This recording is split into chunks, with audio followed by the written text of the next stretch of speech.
नमस्कार दोस्तों। आज मैं आपके लिए एक बहुत ही महत्वपूर्ण टॉपिक लेकर के आया हूँ।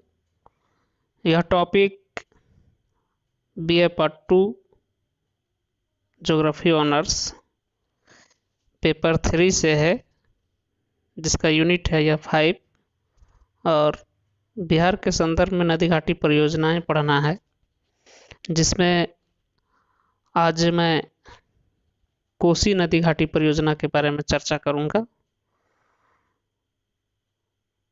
यह कोसी नदी घाटी परियोजना जो है वह बिहार में बहुत ही प्रसिद्ध परियोजनाओं में से गिनी जाती है। और जैसा कि आप जानते हैं कि बिहार में कोसी नदी को बिहार का शोक भी कहा जाता है, क्योंकि यह नदी बिहार में सबसे ज़्यादा बाढ़ के लिए कुख्यात है। अपनी मार्ग को बदलने के लिए यह कुख्यात है। यह अपना मार्ग परिवर्तन करने के लिए बहुत ही प्रसिद्ध है और भारी तबाही लाती है, या खास करके उत्तर बिहार में। तो आज इसी पर चर्चा होगी। सबसे पहले इसमें आप ये जानिए कि कोई भी जो नदी घाटी परियोजना होती है वह बहुउद्देशीय होती है, मल्टीपर्पस होती है।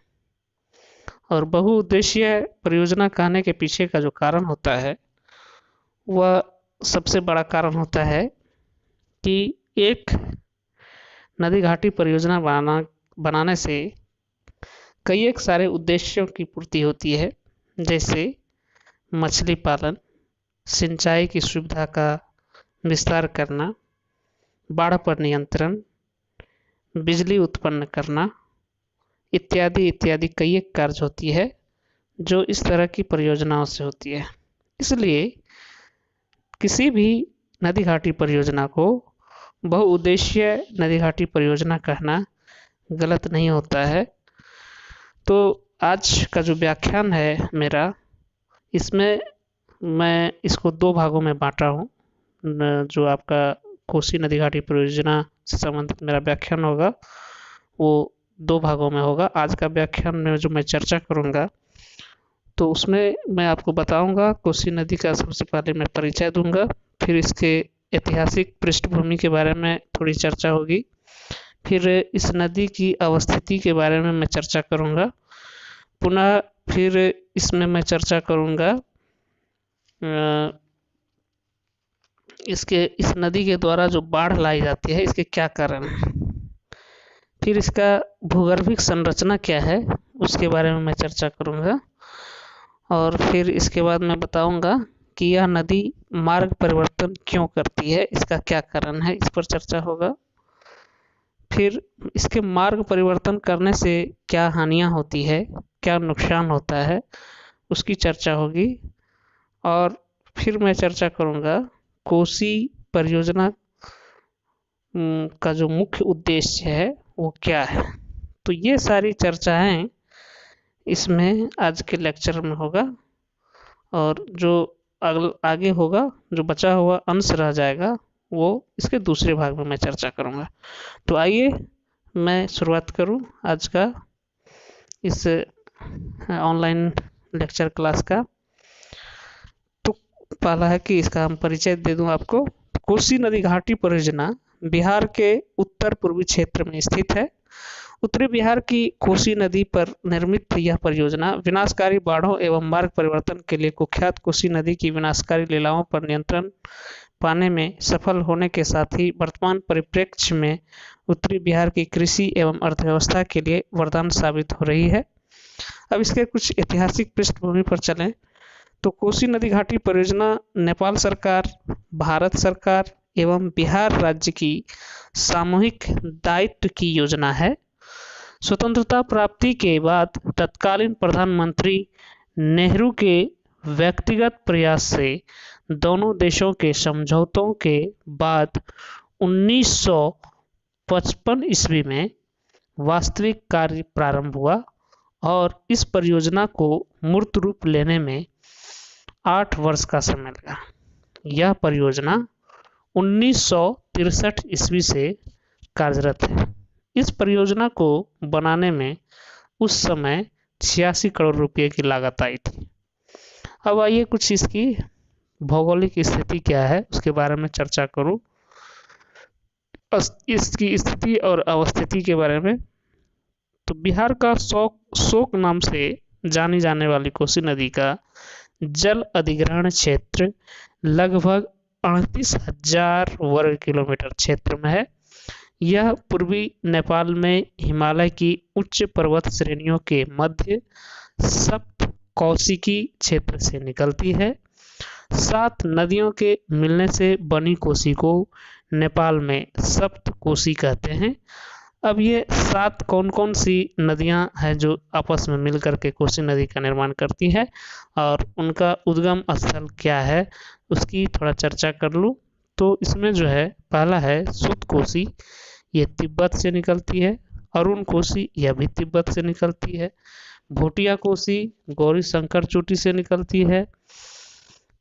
तांबा कोसी गौरी शंकर चोटी से निकलती है। लिखू कोसी माउंट एवरेस्ट से निकलती है। दूध कोसी माउंट एवरेस्ट से निकलती है। तांबर कोसी कंचनजंगा से निकलती है। तो ये 7 जो है नदी की धारा है, अलग अलग इसका नाम है, और ये 7 धाराएं मिलकर के कोसी का नाम से जानी जाती है, जिसके कारण इसको सप्त कौशिकी कहा जाता है। इसलिए कोसी का वास्तविक नाम कौशिकी है। इस नदी को बिहार का शोक या बिहार का अभिशाप कहा जाता है।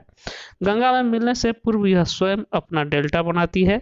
इसकी लंबाई 720 किलोमीटर है। अब है कि यह नदी बाढ़ का कारण कैसे बनती है। सप्तकोशी का जल स्रोत क्षेत्र बर्फ आच्छादित है, इसलिए नदी में वर्ष भर पर्याप्त जल की निकासी होती रहती है। इसके साथ ही वर्षा ऋतु में अत्यधिक जल के निस्सरण के कारण बाढ़ की स्थिति उत्पन्न हो जाती है। कोसी एक सदावाहिनी नदी है जिसमें न्यूनतम 12,000 क्यूसेक औसत रूप से 2.5 लाख क्यूसेक और बाढ़ के समय अधिकतम 8.54 लाख क्यूसेक जल आता है। तो ये सारे इसके कारण हैं जिसके कारण से यह बाढ़ लाने के लिए सक्षम होती है। अब इसकी कुछ भूगर्भिक संरचना के बारे में चर्चा करें तो कोसी नदी के जलग्रहण क्षेत्र में चट्टानों में नीस एवं ग्रेनाइट की प्रधानता है, अतः इसके घाटी में सिलिका की प्रधानता है। इसके निचले भाग में बालू का जमाव अधिक होता है। अब है कि इसका मार्ग परिवर्तन के कारण क्या है इस नदी का। तो नदियों का मार्ग परिवर्तन कई कारणों से हो सकता है, जिसमें कुछ की चर्चा करना मैं आवश्यक समझता हूँ। पहला है, नदी के जल अधिग्रहण क्षेत्र में रेत के निक्षेप से नदी का मार्ग उथला हो जाता है और नदी अपनी धारा परिवर्तित करती है। दूसरा है, समतल ढाल के कारण नदियों द्वारा बाढ़ के समय पार्श्ववर्ती अपरदन गति तीव्र होता है। तीसरा है, मुलायम जलोढ़ निक्षेपों का सुगमता से अनाच्छादन। विगत 200 वर्षों में यह नदी अपने मूल स्थान पूर्णिया शहर से 150 किलोमीटर पश्चिम तिरजुगा स्थानांतरित हो गई है। तो इस तरह से आप देख सकते हैं कि कैसे यह मार्ग परिवर्तित अपना करती रहती है यह। अब इसका मार्ग परिवर्तन करने से क्या नुकसान होता है, क्या हानि होती है, इस पर हम लोग चर्चा करें।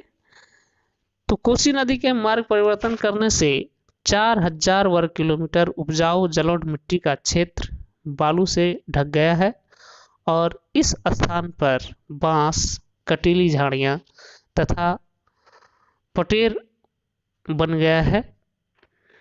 इस विभीषिका के कारण ग्रामीण बस्तियां, परिवहन तथा जनजीवन बहुत प्रभावित हुए हैं। जल प्लावित क्षेत्रों में मलेरिया रोग अधिक देखने को मिलता है। तो ये हो गया इस नदी का मार्ग परिवर्तन से क्या नुकसान है, क्या हानि है। अब आइए कि यह नदी घाटी परियोजना जो है, जो इसका निर्माण किया गया, इसका मुख्य उद्देश्य क्या है। जो इसके उद्देश्य से ही आपको स्पष्ट हो जाएगा कि यह नदी घाटी परियोजना क्यों बहुउद्देशीय नदी घाटी परियोजना कहलाती है। तो इसके जो उद्देश्य हैं उसको इस रूप में देख सकते हैं।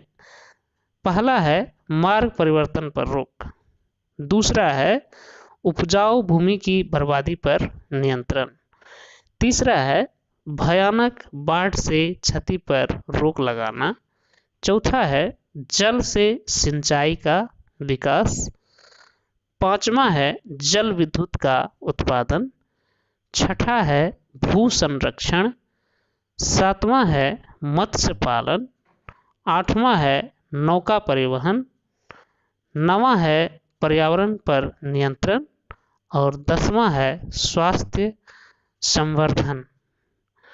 तो मित्रों, आज के इस व्याख्यान में आपने जाना कि कोसी नदी का क्या स्थिति है, कहाँ पर यह अवस्थित है, इसका क्या ऐतिहासिक पृष्ठभूमि है। फिर आपने जाना इसमें कि इसके बाढ़ लाने के क्या कारण हैं, फिर भूगर्भिक इसकी संरचना कैसी है, या मार्ग परिवर्तन के इसके जो है क्या कारण हैं, और फिर आपने जाना कि मार्ग परिवर्तन करने से क्या हानियाँ होती है, और आपने अंत में जाना कि कोसी नदी घाटी परियोजना का जो है वह मुख्य उद्देश्य क्या है। तो उम्मीद करता हूँ मित्रों कि आप जो है आज के क्लास से काफ़ी लाभान्वित हुए होंगे और इसको भलीभांति समझ जाएंगे और इसको नोट भी करेंगे और अपनी परीक्षा की तैयारी भी करते रहेंगे। तो मिलता हूँ फिर मैं इसके दूसरे इस व्याख्यान के दूसरे अंश में फिर मैं मिलूँगा आपसे। जो इसका बाकी जो बचा हुआ हिस्सा है उसकी चर्चा मैं दूसरे व्याख्यान में करूँगा। तब तक के लिए धन्यवाद। स्वस्थ रहिए, खुश रहिए और घर में जागरूक रहिए और लोगों को भी कोरोना से जागरूक कीजिए।